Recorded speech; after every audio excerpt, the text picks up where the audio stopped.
All right, school's back in session. School of Thought homecoming. Let's talk about the shit. Right off the bat, we got Ronnie Harris, the dean, versus Body Count, the drunken ninja master. Now, I call Body Count the drunken ninja master because dude's style is really unorthodox. You know what I'm saying? If anybody else tries to pull off what Body Count does, it comes off whack. Body Count does it, and the shit is dope and entertaining. You know what I'm saying? And just like a boxing, if you're preparing to box somebody that boxes an unorthodox style, it's harder to prepare for than a normal bout. So I would assume preparing to battle an unorthodox battler, Ronnie's probably gonna have his hands full.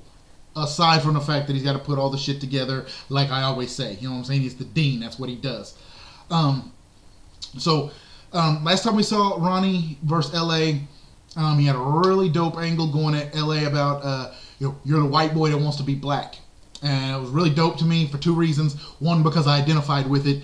A huge chunk of my life growing up, junior high, high school, what have you. The majority of my friends were black. I listened to mostly nothing but hip hop. You could find me in Chuck's, Dickies, and a starter jacket because that's what was dope back then. And I got it all the time. Clay just wants to be black. Clay, he's trying to be a gangbanger. He thinks he's hard. He just wants to be black. So some of the shit that Ronnie was saying, I identified with. And aside from that, what makes a really dope personal is most of the time when you watch a battle, you watch two battlers going at each other, you don't know them cats personally. So if somebody starts dropping personals, you don't really know if it's true or not.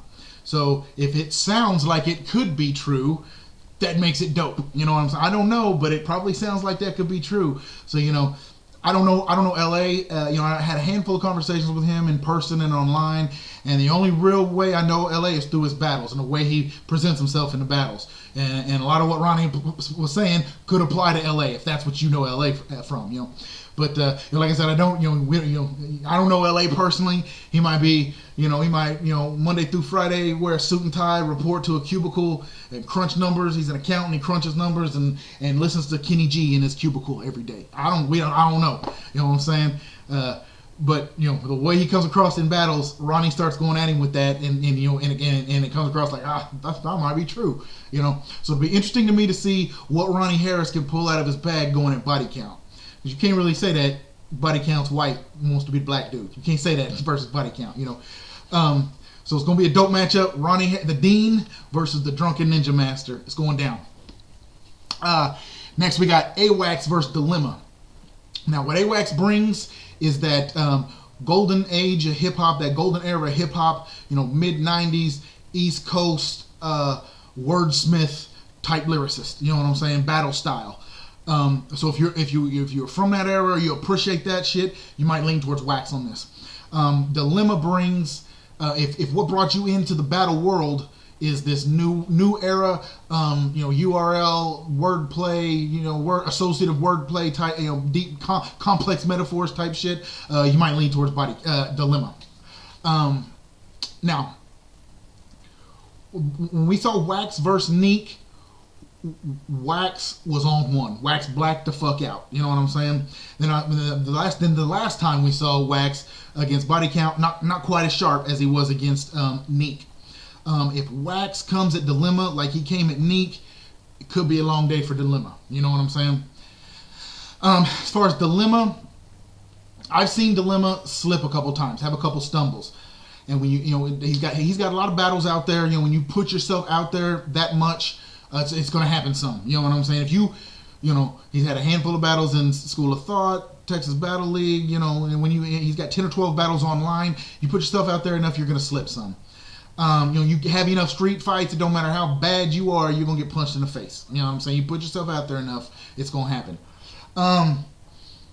So, Dilemma can't slip against AWACS, is what I'm saying. Wax is not the one that you can slip against. Wax has solidified himself, you know what I'm saying? Wax is not to be played with. Dilemma can't slip. Dilemma had a minor little slip in the verse battle, and it cost him the battle. The other two judges said, I gave my vote to Dilemma. The other two judges said, Had Dilemma not slipped, it'd have been a handy win for Dilemma. But so that little bitty slip in the first battle cost him that battle. I have a feeling it could be the same shit versus Wax. Dilemma can't slip against Wax. Outside of that, we know what Dilemma's gonna do. He's got bars and bars galore. So it's going, and aside from all that, if the bars and the battle itself ain't enough to bring you in, these motherfuckers had a little spat online here a couple days ago. They might punch each other. This shit might break out in a motherfucking brawl. So if you're one of them cats that watches NASCAR just to see a wreck, come on in, pay the cover charge. Some could happen. Hopefully it's just bars, but and hip hop and all that. But so Wax versus Dilemma, it's going down. Now next battle, D-Lo versus Monty. In this battle, both of these cats to me are a little bit the same in that I've watched. The first time I seen them, I wasn't too impressed, but they both caught my attention. And since then, I've seen them ascend the ranks. You know what I'm saying? First time I saw D-Lo was that methotrexate battle. He freestyled, he got 3-0'd, he lost the battle, but I still thought, oh, this cat is entertaining. And then since then, he's got better. And at this point, you kind of have to say that D-Lo is arguably number one, probably top 3, and absolutely top 5 in SOT. And if you can't agree with any of them, one of them factors, one of them facts, we can't have. I'm not talking to you about battle rap. If you tell me 2 + 2 = 19, we can't talk math. So if you're not going to agree that D-Lo is at least top 5 in School of Thought, we can't talk battle. And then we got Monty, kind of the same thing. First time I seen him was a DEF CON battle. And for the most part, when I watched, a huge chunk of the DEF CON talent, I get the feeling don't really get battle rap. They do a bunch of jokes and humorous, offensive lines in rhyme form, and that's what they think battling is. And that's cool. I'm entertained by that. I can watch that. But the first time I saw Monty over there, I thought, this cat gets it. He didn't do anything mind blowing or anything, but he caught my attention. Since then, came over to SOT, has established himself, and he's ascending them ranks. D-Lo's strength, like always, is going to be his presentation, just his stage presence. He's going to have some jokes. He's going to have some wordplay. He's the OKC fuck up. He's going to have some bars. But he's going to garner your attention. That's his strong point. And Monty's strength, Monty has a deliberate battle style. Like, you ain't going to get many jokes and this and that's from him. He's got deliberate bars sharpened to chop your head off. You know what I'm saying? He's going to come at you with a deliberate battle style. You know what I'm saying? A concrete battle style, that you got to deal with. So this matchup makes a lot of sense to me. A lot of times, this match, I'm like, I'll watch it. It's gonna be dope. It could be good, but the styles, I don't know. This makes sense to me. D-Lo versus Monty just looks good on paper. So D-Lo versus Monty, it's going down. LA versus Neek, main event shit right now. I feel like this battle, a lot of what I said about when Monty battled Neek, a lot of what I said in that battle is going to apply directly to this battle too. You got the established cat and Neek going against a younger dude, a younger up and comer. And at that point, Neek had the Mickey Fax list. He was on the Mickey Fax list and what have you. And at this point, there's even more attention on Neek. Neek's got a bigger name, if you will. He's got that track out with Mickey Fax right now. I see it's getting rotations posted in my timeline periodically. He went out and battled Boy. You can say what you want about Neek losing that battle. Nobody in our scene has went toe to toe with a name as established as a Boy.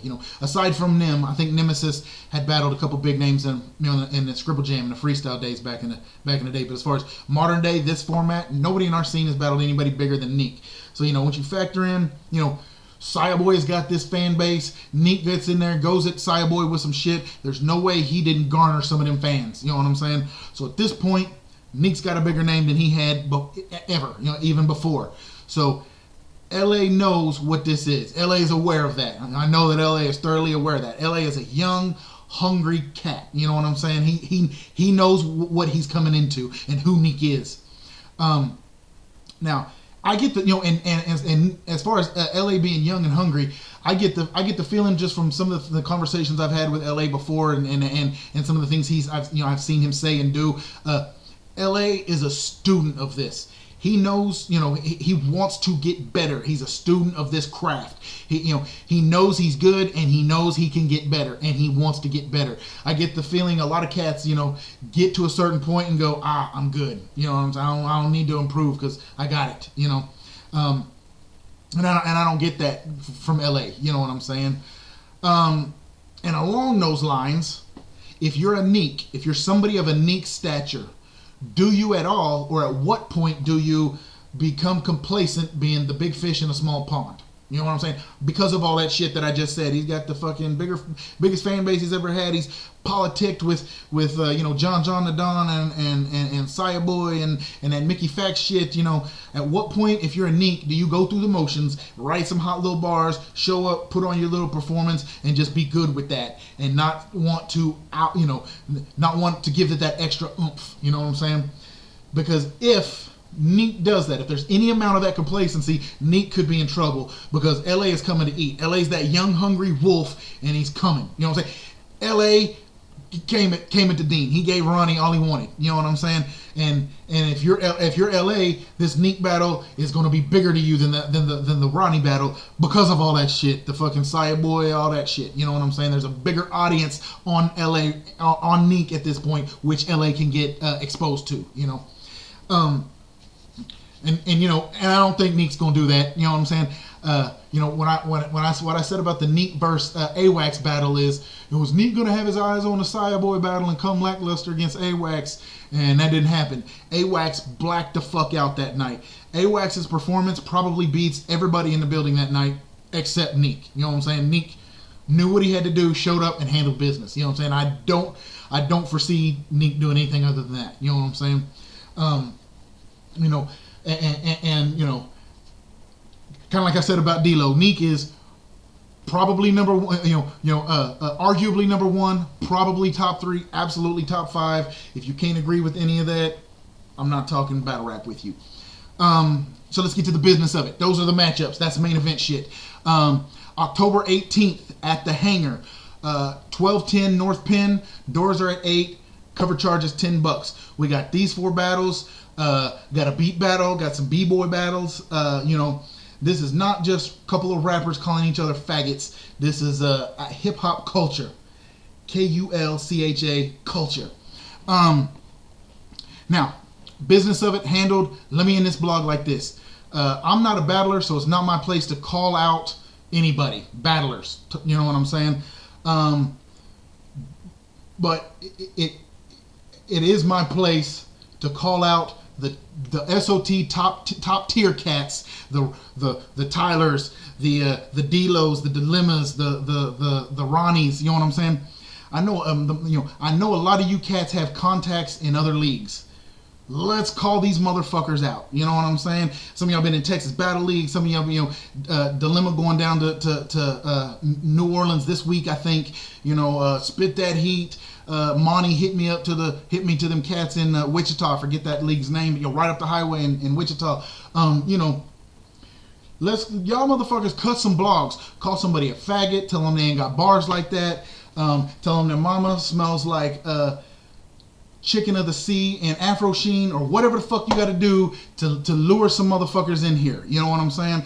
Like you guys know me as unbiased. I'm the most unbiased cat. That's why y'all have me judge a lot of these battles. I don't get out of pocket and say outlandish shit. I try to be logical and reasonable with everything I say. My word holds some weight with most of you motherfuckers. So I don't say this lightly. I will put School of Thought top 5 up against any of these other leagues top 5 and put money on it. I ain't a gambler. I got a daughter now. I ain't got frivolous money to just be burning like that. I'll put money up our top 5 against any of them other leagues top 5 any fucking day. So let's get some fresh fish in here. Let's let's get some fresh blood. October 18th, School of Thought homecoming. School is back in session. Motherfucker.